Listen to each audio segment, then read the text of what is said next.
Hi, I'm Tim Roble and welcome to another edition of Adventure Athlete. Super excited to do this video because this is the start of my expedition build on my 2015 GMC Canyon. Basically what I'm going to do is I'm going to lose the bed, have the bed sold, the old steps, the rear bumper, the hitch.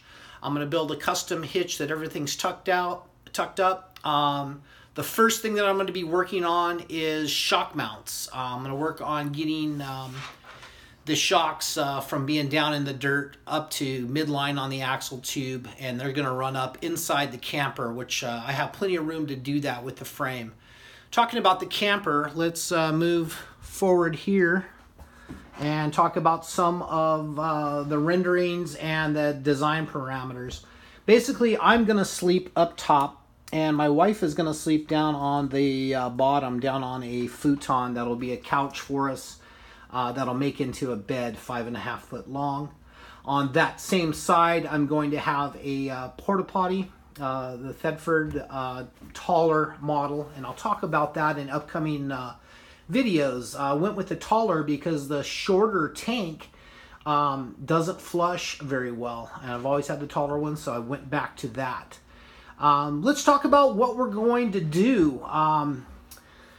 What I'm going to try to design this thing around, it's going to be basically an 8.5 foot box from about right here to right here, 7.5 to 8 foot, a correction on that. Basically, it's got to house my motorcycle down the center aisle. I'm going to do back here, going to have the ramp fold down, and so you'll be able to push the bike up or ride the bike up into the vehicle, tie it down, and go. Why I'm going this way is the wind. Our last 9-day trip, we had on day 3, 35, 40 mile an hour gusts, blew our table over. Luckily, I had put the ARB awning back up, and my wife was like, okay, I'm over the tent. And I'm like, well, thank God, because I've been over the tent for about 6 months now. It's hard for me to pack, especially when I'm doing a motorcycle event. You got to get up early to pack up the tent just in case anything happens. You break a couple ribs. It's tough to put a rooftop tent away by yourself with broken ribs or broken arm or injured, whatever. So some of the parameters that I'm working on, it's got to have space for a motorcycle. Now, I won't always take a motorcycle and a mountain bike at the same time. It's going to have places for our backpack.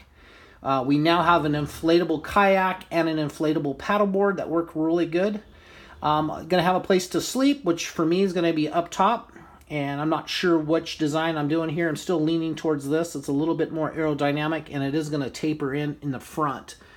So a place to sleep. The futon is going to provide a place to sit. It's going to be up higher, about the 20-inch, so the bathroom toilet can nest underneath it, and you could pull it out for use. Hoping to kind of get a little 2.5-inch or 2.5 foot space in the back to take a shower in. Trying to do about 20 foot worth of stuff in a 8 foot box with a cab over. It's going to have an integrated table that's built in, so you'll just do 2 little clips and the table will fold down, so you can have outside barbecue. I'll have my Max Tracks, the generic version, on the shell. And then on the other side, I'll have built in the Roto Packs. I'll carry 3 of those. Most of the time, I carry those for spare fuel for the motorcycle. Back here, we'll have a bathroom, a shower, place to cook, store clothes, which will be more like backpacks and stuff. I'll probably do some cabinetry later, but I'm going to try to do the shock mounts and get the whole thing outside sheeted, which is going to be a 40 thousandths aluminum, white painted. I'm going to get the, I think it's a 5052 H32 aluminum. And then the majority of the frame on it's going to be 1 by 1 by 065. And then the lower rack, lower right here will be a 95 thousandths. And that'll be built out of 1 by 2 laying flat. So I can weld everything up and then have a place for the wood to nest in as I lace all that through. It's going to be an expedition mount. What that means is all of this is going to get welded to the truck. Probably some of this will be welded to the truck, and then it'll have a single pivot in the back in the middle, so it'll be able to flex.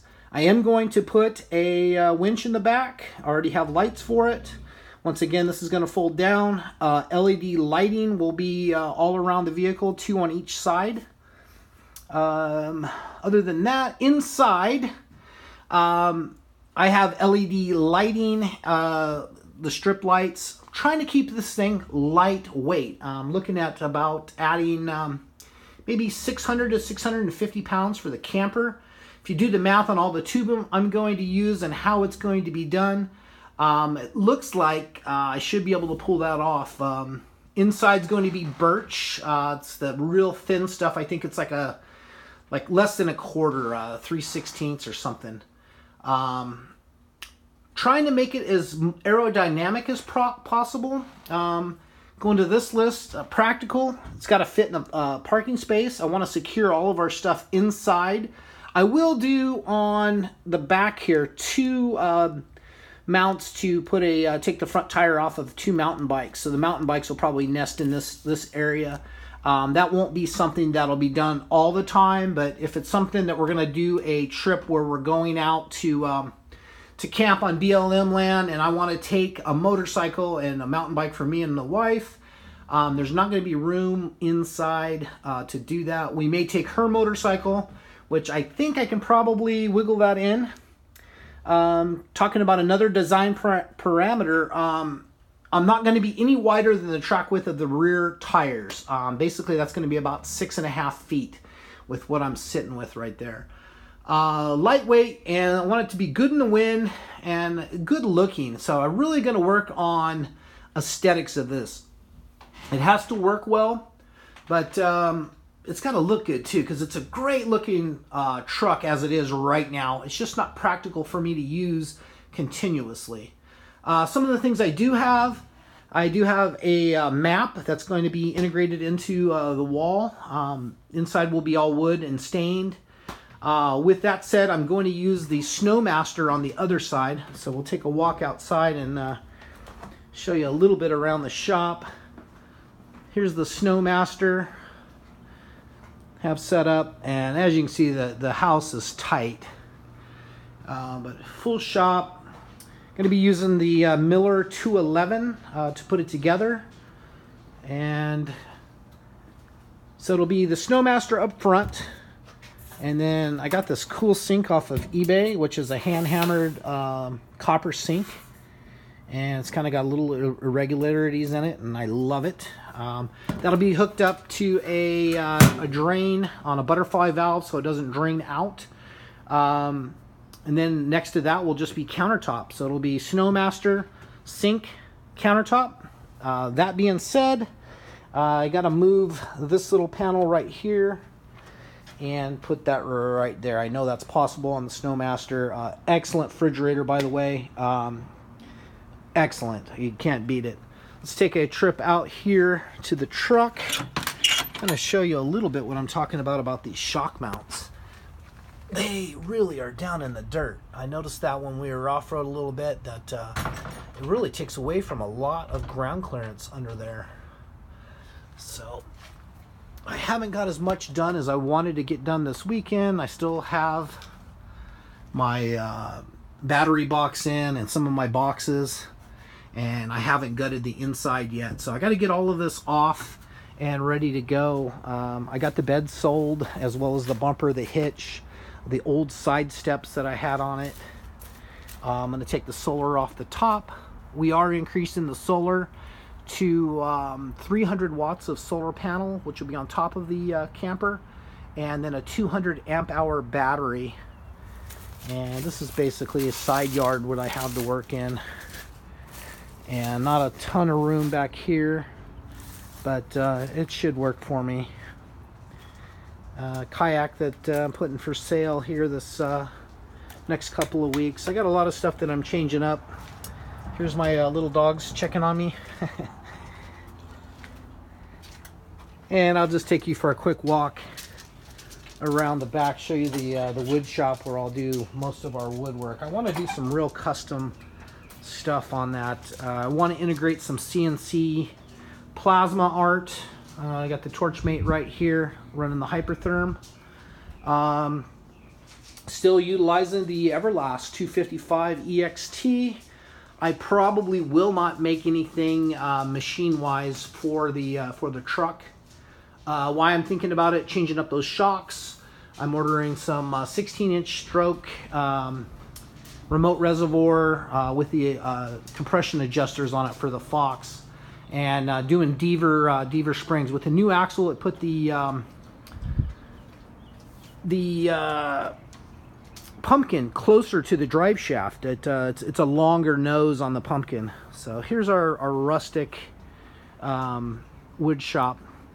We spent a lot of time at Disneyland, Knott's Berry Farm, walking around, so I kind of wanted something old and rustic. So everything out here that's nested has been painted this old color, and that way I know, lean manufacturing, you know that what you have out here is set up for woodwork, and it's, you know, everything's been painted this old nasty color to keep it where it's supposed to be. So everything's kind of nested. Here's our new greenhouse we did, and the carbon fat bike, and my motorcycle. So you can see there's not a whole lot of room to be doing this project, but like I said, I'm super excited about it. Getting started soon as I upload this video, and I'll strip it out. Looks like Wednesday everything's going to be taken apart, and I'll get rid of the bed, the old axle, the steps, and all of that's going to a recycling yard, paying me for that. That'll basically pay for my new Deaver springs. That's going to move the axle back about 1.5 inches, and I hope to get about I'm going to say I want to cycle 14 to 16 out of the rear. I know that's possible out of a Deaver. Probably looking at carrying an extra maybe 1,000 pounds. I am going to be running 2 35-inch spares on it. So those are all things to consider. I think I'm going to have a cool little rig. I don't know if it's going to be big enough in the end. So if it's not, I'm going to put it for sale. And I'll order a cabin chassis, probably a Ford with a straight axle, and then build off of that. But I'm hoping that I can make this work. If I can just kind of be realistic with the packaging and keep it lightweight. I want to be able to run down the trails, 20, 25 miles an hour through the desert, and have it cycle through the bumps. I was averaging, in some of the smoother portions of the Mojave Road, I was averaging 20, 25 miles an hour.